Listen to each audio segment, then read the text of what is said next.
Hey, this is Sandra coming to you direct from Hayward, California, the heart of the San Francisco Bay Area, where I was born and raised. Who I am in a nutshell. I am a first-generation Chicana in the U.S., also the first in my family to go to college. My parents are immigrants from Mexico. I have a bachelor's degree in Chicano Studies from UC Berkeley and my master's degree in counseling from Cal State Hayward. I have been a California community college counselor for the past 20 years. I provide academic, career, and personal counseling in one-on-one sessions, as well as in college success courses. In these Brown Bag podcasts, my intention is to share my experiences working with my community and my college students. You will meet some of my mentors and awesome colleagues who have motivated me to continue doing the work that I do. Hello, my name is Monique Williams. I am currently an English instructor at Chabot College. I work with the Emoja program. I am the tri-chair of the Student Access, Success, and Equity Committee, and I am a member of the CCEPG. I was born and raised in Hayward, California, and I am a proud Chabot College graduate. I earned a BA from Mills and an MA from San Francisco State, but I never left Chabot. It's my home. And I have been a part of the institution in many different ways. I've been a student, an administrator, and now I'm a teacher. I have had the privilege of seeing the college through 3 different lenses. I joined the Brown Bag podcast because of the 2 women I get to be in conversation with, Sandra and Carmen. These women, with a lot of care, teach me more about how to best serve the Chabot College community. I hope listening to this podcast will give you the same opportunity for growth that each conversation with these women gives to me. What's up, everyone? It's Carmen Johnston, aka Mrs. J, aka Queen Carmi, aka DJ Carm Brulee, here and ready to build knowledge with my 2 amazing co-hosts. I am a Black woman born and bred in the Bay Area. I am a proud Gen Xer, radiant English professor, and pop culture enthusiast. I have a bachelor's in liberal studies and master's in English creative writing, both from San Francisco State University. I've worn several hats at Chabot College, ranging from co-founding the Change It Now learning community to co-leading the Chabot Collaborative for Equity and Professional Growth. Mostly, though, I'm interested in transformation by holding space for difficult conversations that will ultimately move us all closer to a more equitable college and more just world.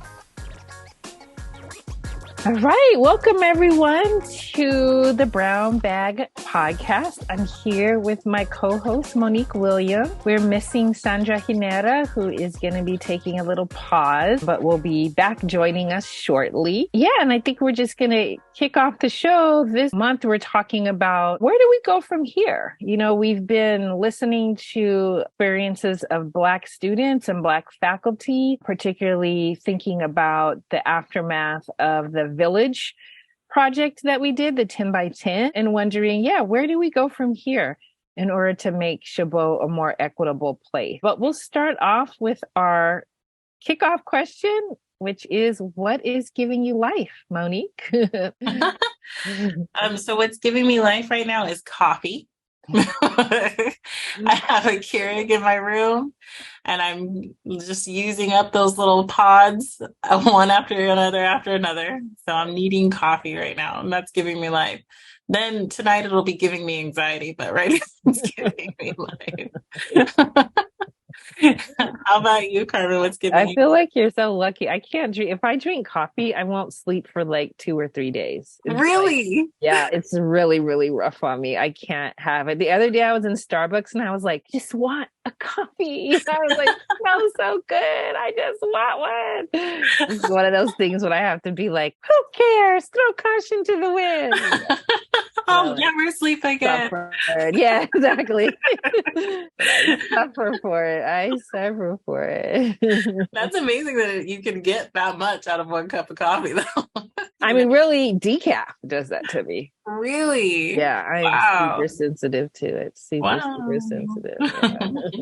Well, let's see. What's bringing me life? I have been listening to a lot of podcasts about my favorite shows. So it's Oh, really fun to I've been watching The Last of Us on HBO. And so then I listen 3 podcasts during the week and that kind of gets me through to the next episode. So so when that's you been watch really fun.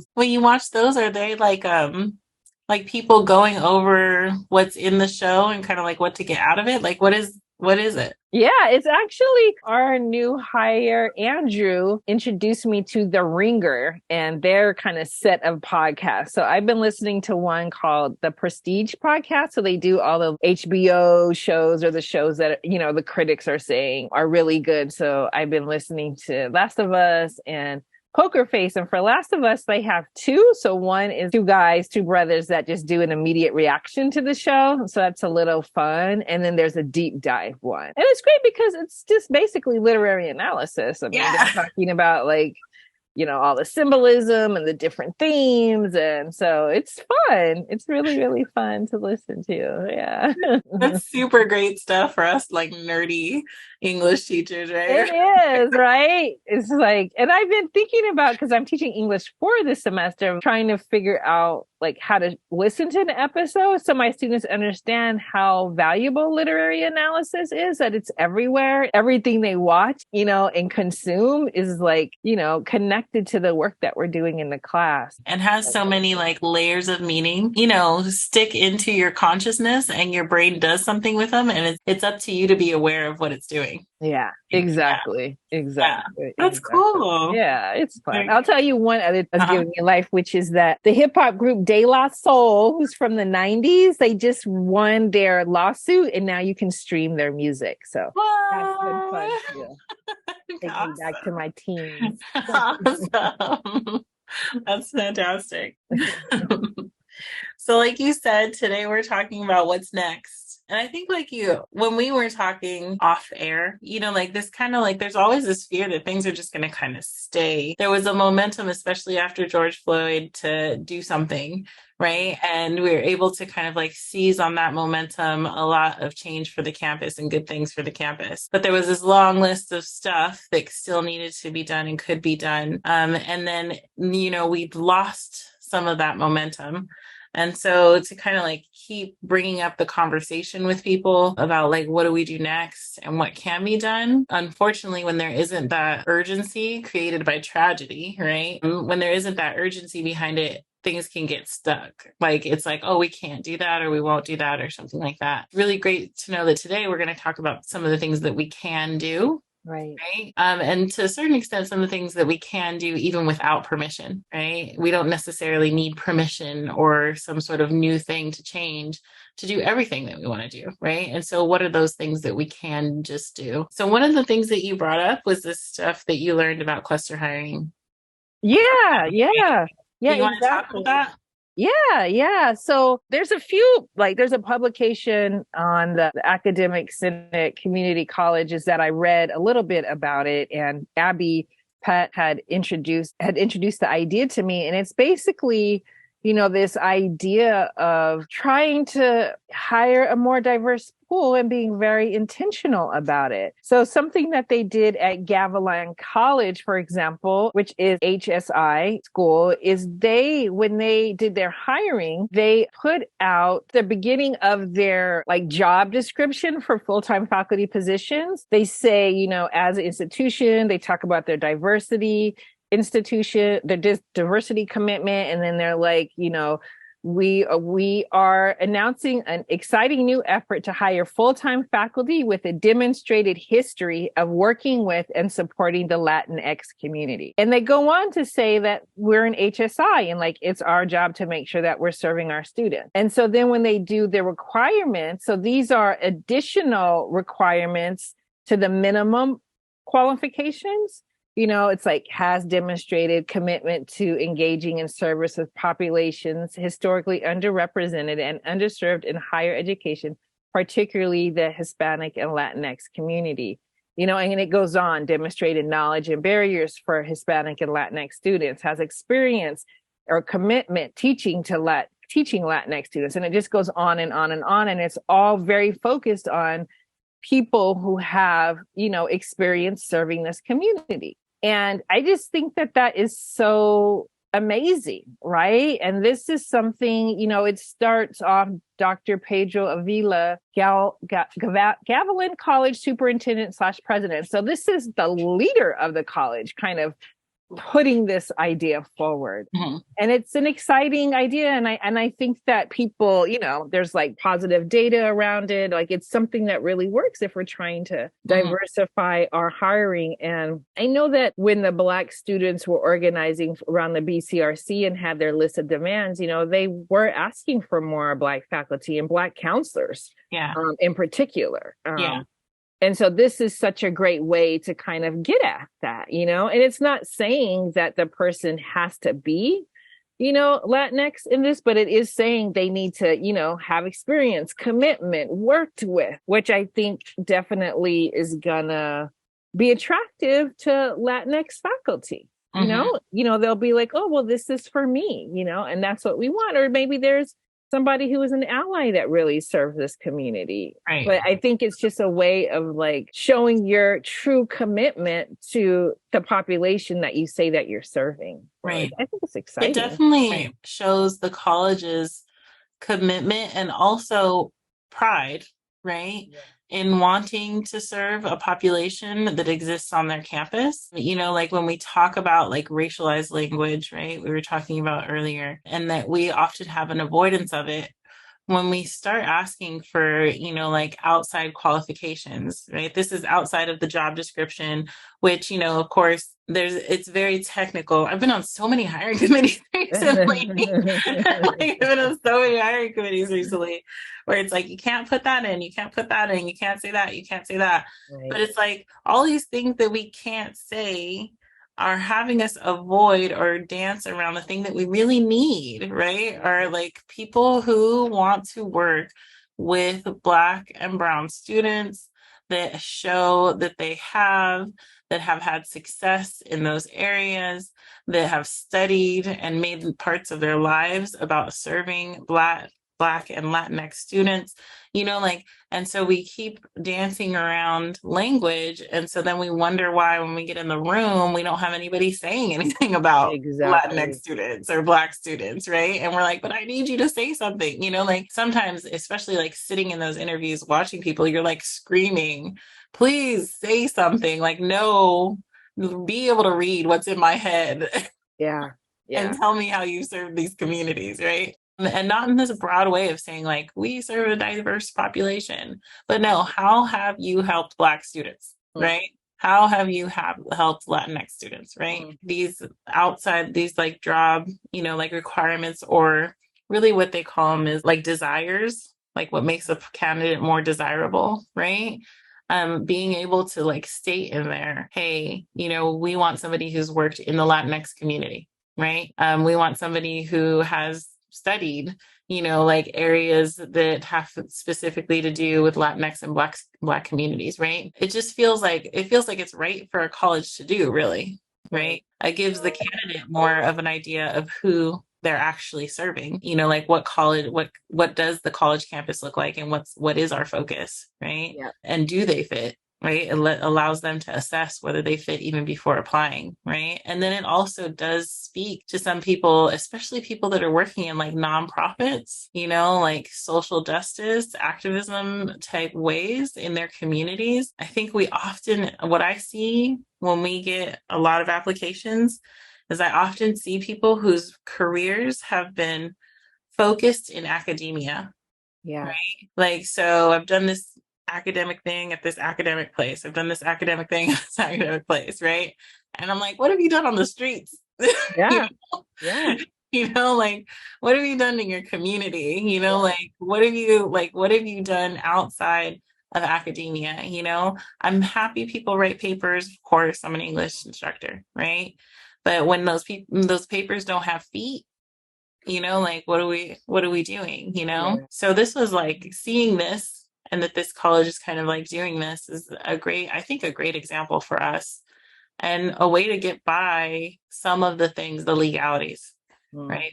Without having to ask a bunch of permission. Can we do this? Can we do that? Can we say this? Can we not say that? Right. Right. Yeah. I mean, I think, just with the question of where do we go from here, I would just want, I mean, and I've said this in other spaces too, is just boldness, and I think this Gavilan, I'm probably saying this somewhere, Gavilan College. Gavilan. It's a bold move, It's bold to say that, to put that out there, like, this is who we're hiring, this is what we're looking for. And I think that we need to be a lot more bold, I mean, somebody did it already, so it wouldn't be like we're the first ones, if there's a president, like, it's okay, and I feel like with a lot of the things that we're going to talk about today, it does require an element of boldness, whether it's like institutional policy or something within your classroom, that I would really just like to see everyone just be a little bit more bold, trying to address these equity gaps that we're seeing. I mean, it's really hard to like look at the data and see how low the success rates are for Black students across the board, and that there isn't more urgency around that there's such a push just to say, well, put them in Emoja, put them in BCRC. And it's like, but this is all of our responsibility. It's not just 2 or 3 instructors' job to like serve these students. Right. Or, make Puente bigger. Well, come on, the students have to take like, what, I don't know, 80 units of classes. Like, there's, can't all be Puente, right? It can't be Puente. It's like, we all got to take responsibility for this. So. Right. Yeah. And having more people, hiring in a way that actually has more people thinking in that way. Right, only helps create some sort of movement towards that. And also some mentorship, like it starts building in more mentors within our different divisions that are like, hey, let me help you learn how to work with Latinx students, right? Let me help you, learn how to, like increase, like the equity around Black students, right? Instead of like, literally we have a couple people on campus, right, trying to help with that across campus in different disciplines, right, not in the same divisions as some and so on, like, which is it makes things very difficult, right? It makes things very slow too, right? And so hiring can solve a lot of it and help with a lot of it. And I feel like we've made a lot of moves, particularly thanks to Jessica Gallucci and Abby and Miss K, a lot of folks that were working on that equal opportunity committee. There's been changes. We've done a lot in the CCEPG to try to train people and think about hiring equity mindedness. But like with everything, there's so much more that we can do. And to your point earlier, that like, that's what we could do as faculty, but some of these things need to happen institutionally. Yeah, I was thinking, like, when you were just saying that, I was thinking about, there has been policy shifts that have been done by this EEO committee. And now it's like, it's up to us to start kind of seizing on that momentum that has been created around hiring and say, okay, well, when we put a job announcement out, how is it going to be bold, right, in this way? And how is it going to lean into some of the space that's been given by the diversity statement and all these things that they've been doing on that committee? Like, if we're not going to lean into it, then it's not really going to do anything. Right. And so unless we start leaning that way, it's just going to be like, oh, okay, that's another thing that exists. And so at this point, it probably is more faculty saying, oh, hold on, let's stop. And let's look at what Gavilan College did. Let's look at how it fits in, like, let's look at how EEO, the policy, actually helps us, right, be able to do this. And let's do that bold work. So that's actually quite nice. It's well, I think the way our whole process is kind of makes what they did at Gavilan College complicated because of faculty prioritization, right? So it's like everybody's kind of on their own. You kind of once you get your position, you post. There isn't someone like thinking about it all together. I think it's, however we do it as far as who gets what position, but it would be so nice. Like, it's, how they have it. It's like they post, they have the the description and then like the qualifications, and these are the positions you could hire. So it's kind of all, and I don't know I don't know if it's like the district that would do that, or because I feel like we're also on our own posting these positions, but we need someone to like kind of gather it, and put those ideas forward. And maybe I don't know where that happens. I don't know if it's a president thing. I don't know if it's a chancellor thing. Since it doesn't seem like it'd be that hard. Yeah. Well, this actually like is a good transition into looking at like the DIA stuff, right? So like diversity, equity, inclusion, and access stuff, because that's probably something that might go on that list. What do we need to look into, and what can we do as faculty, right? Is it that we need to have a unified statement that says like we're looking for these are all part of our desired qualities, no matter what job we're posting, and then you can add to this, but you have to have these. So for, like those of us who aren't familiar, the state is coming down with some mandates about diversity, equity, inclusion, and access. And those things are going to, like, we're supposed to have like a unified understanding of how we hold those things at our college, and what are some of the things that we can do to actually like satisfy diversity, equity, inclusion, and access kind of like spectrum. And some of those have to do with policy, but some of them have to do with classroom, like dynamics. And some of them have to do with dynamics between colleagues. How do we treat each other? What are the gaps between each other? Like for forever, we've been talking about how Black and brown women do a lot of the work on this campus, right? And they do it a lot of times for free, right? And so, that's a gap. That's a gap between colleagues, and it makes things hostile. It makes things, like it's upsetting. It causes burnout. It does all kinds of stuff, right? And so like healing and mending those things and talking about them in a real way, rather than kind of always skirting that discussion and then holding each other accountable, right? Having each other accountable to those standards. So there is a lot of space to start thinking about what ways, like when we're talking about what do we need to keep moving forward, or what do we need to do going forward. There's a list of policy changes, but there's a lot of like practice changes that we can think about too. The hiring being one of them. Like, how do we handle it? Do we handle it disjointed, division by division, or do we come across with one thing and then handle it in a division by division way? So, yeah. Well, it's interesting because I think, part of that work is we have to revise like our professional standards in the contract. And it just seems like, if our standards are going to be including this type of language, like it does need to be part of hiring, right? So that we're getting people that are going to be able to do these things.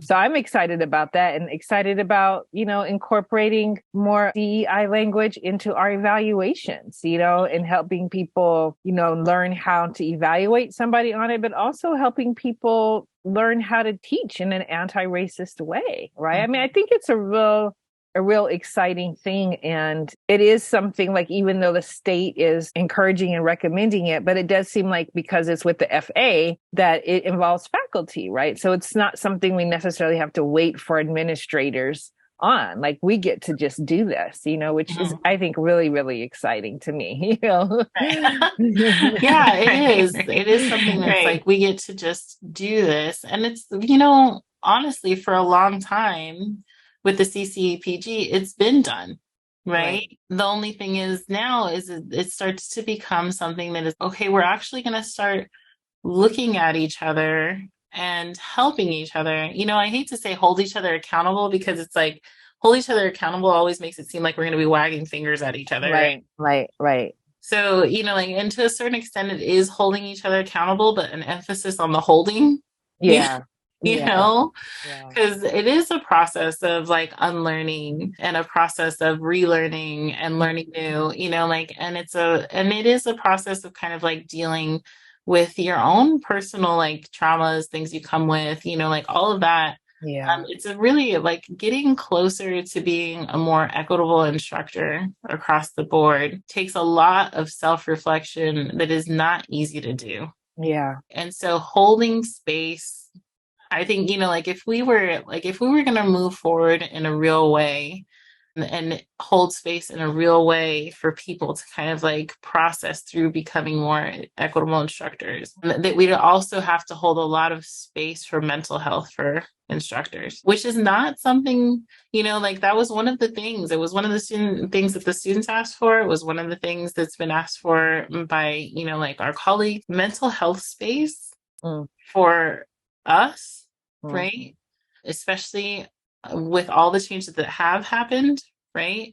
And also all the work, the internal work that we're being asked to do moving forward seems like very valuable. And so like, how do we do that? How do we carve out that space without having to go through this long process of like, we got to hire these people or do this with the administrators or blah, blah, right? Like, how do we cultivate a space that actually we can take care of each other through a process of learning? Does that make sense? Yeah. Yeah. I mean, it's interesting.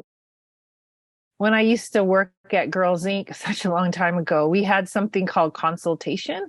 And so my program would meet, me and the folks I was supervising, we would meet with a therapist twice a month and just to process like how it was going, serving the girls, issues that may be coming up in our service, issues with the parents. And it was just a process meeting, just to help us think and come up with solutions and things to try. So it would be interesting if we were able to offer something like that, like some type of drop-in consultation circle for faculty, twice a month with like a therapist to kind of, because I think there's also this piece where like our students maybe share a lot of trauma with us, and we don't always know what to do, or we feel really affected by it, or just the different issues that they deal with and that we don't always have the answers for and we need help with. So it would be so cool if we had something like that. I definitely think we need a lot more support. And just even like more built-in time to talk about teaching, we don't and I really think have access that. to those kinds of supports, the process of like being able to tell what you did on your regular day, but you have this other thing, like, for example, if you learned about what a warm demander is and what a warm demander isn't, right? And all of a sudden you're looking at like what a warm demander isn't, and you're like, oh shit, that's me. Right, Like that's what I've been doing the whole time, right? Right. And like you mean well, you think you've been serving well, like you feel, like up until that moment you feel okay, right? Yeah. And then all of a sudden you're having to process this idea that maybe you're failing in an area. And, like as, like a lot of times, especially just with like the title of, like professor or whatever, the opportunity or the ability to like fail publicly is really kind of scary, right? It can be. And then to think that like, now we're going to look at how I'm not satisfying these things and how I could. And like, can be overwhelming and all of that, right?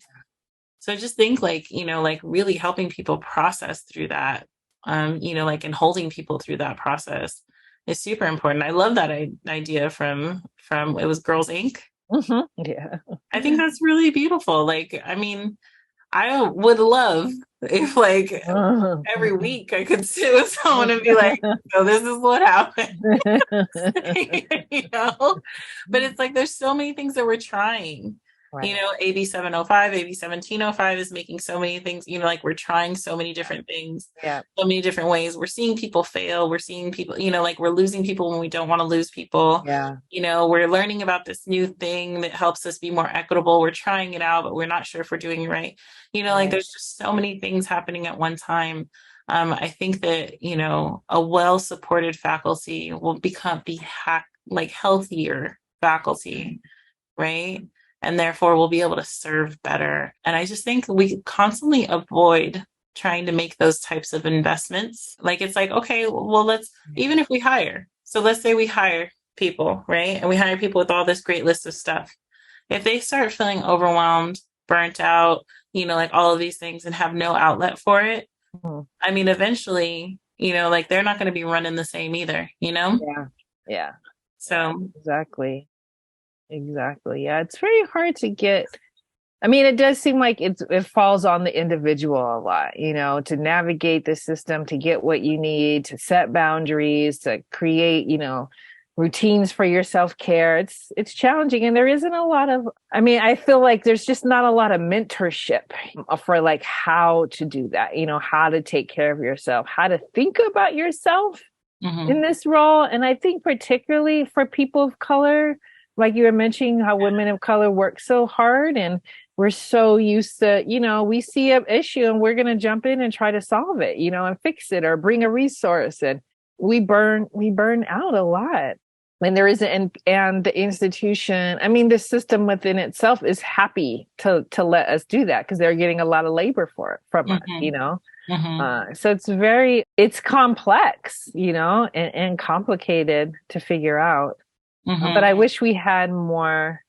I mean, there's times in my career where I was like, wow, I wish somebody would have told me, don't do that. You know, like when Mike was working with us in Sin and he was developing movement, you know, he was like, I can do both. I can do both. I'm like, no, you can't, honey. You can't. It's not even like I don't want you to, but like, it just doesn't work because, you know, I was in Emoja and starting Sin at the same time. And it was so hard. It's really, really hard to have your attention between two learning communities. Yeah. You know? It's impossible. But I didn't really have anybody to tell me that, you know?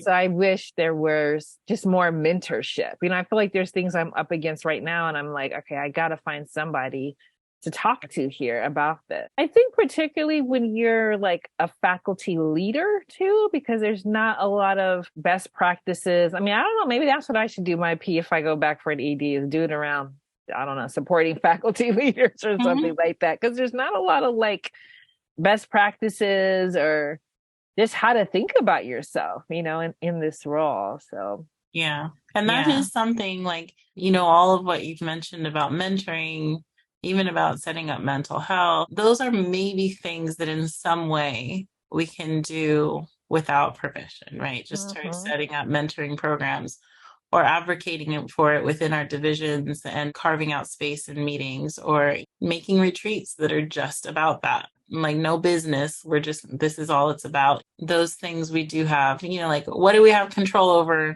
How can we use these things in? Right? You know, like, exactly. You know, like, and those things often turn into bigger things, you know, especially when we're fighting against like low momentum, right? How do we kind of like start ramping things up? You know, often it happens in the ways of just faculty taking what they need in some way. And then people recognizing that and starting to make it bigger, you know? So I think those things. Yeah, that's such a good point. Yeah. Let's see, is there something else we need? So many things that we need. Hey. Yes. All right. Well, that's a good one. Thanks for tuning in, people. Take care.